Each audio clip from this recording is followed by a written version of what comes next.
Please remember, students must wear masks at CASA at all times, except when eating in the cafeteria.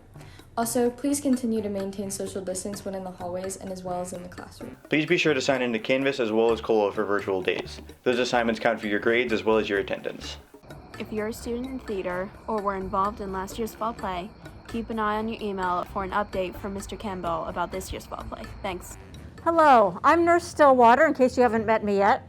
And all of us right now are experiencing grief because we've had canceled plans last spring and over the summer and the start of the school year, and also trauma because we have actual or perceived threat of this COVID-19. And some of us have actually lost loved ones.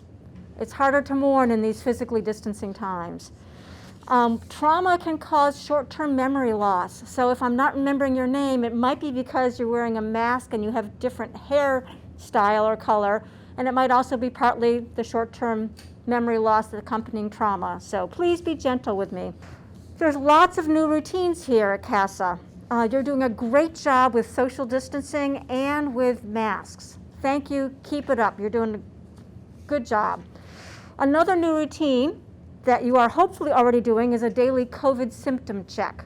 In August and then again, I think it was around September 10th, Mr. Wendling sent home to your parents the information for doing a daily at-home screening for symptoms. It's called the COVID-19 Before School Screening Checklist on our website, and you can find it on the reopening plan link. You have to click on that link to find it. You need to be doing this screening daily. I recommend that you do it in the evening since fevers tend to spike later in the day. Then in the morning when you get up for school, get up a little bit early and sort of double check yourself. Am I okay? How am I feeling? The checklist uses some odd words, so let's go over it right now.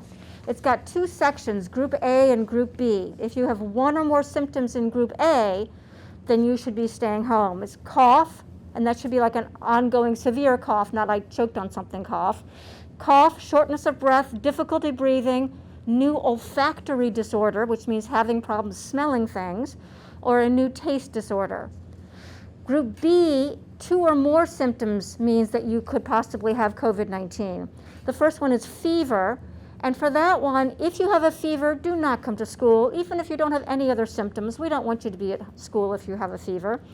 The other symptoms listed are chills, rigors, and rigors is an old-fashioned word for shivering, which often accompanies a fever. Myalgia, which is muscle soreness or achiness, and that would be something other than that I was just surfing or boxing or doing body conditioning. It would be like this sort of no good reason kind of achiness. Headache, sore throat, nausea or vomiting, diarrhea, fatigue, and congestion or runny nose. So if you have 2 symptoms from Group B or one or more symptoms from Group A, please stay home. If you have any questions about this, check with your folks. There are a lot of gray areas. So if you have a headache and a stomach ache, but you haven't eaten anything, try eating and see if that helps you feel better.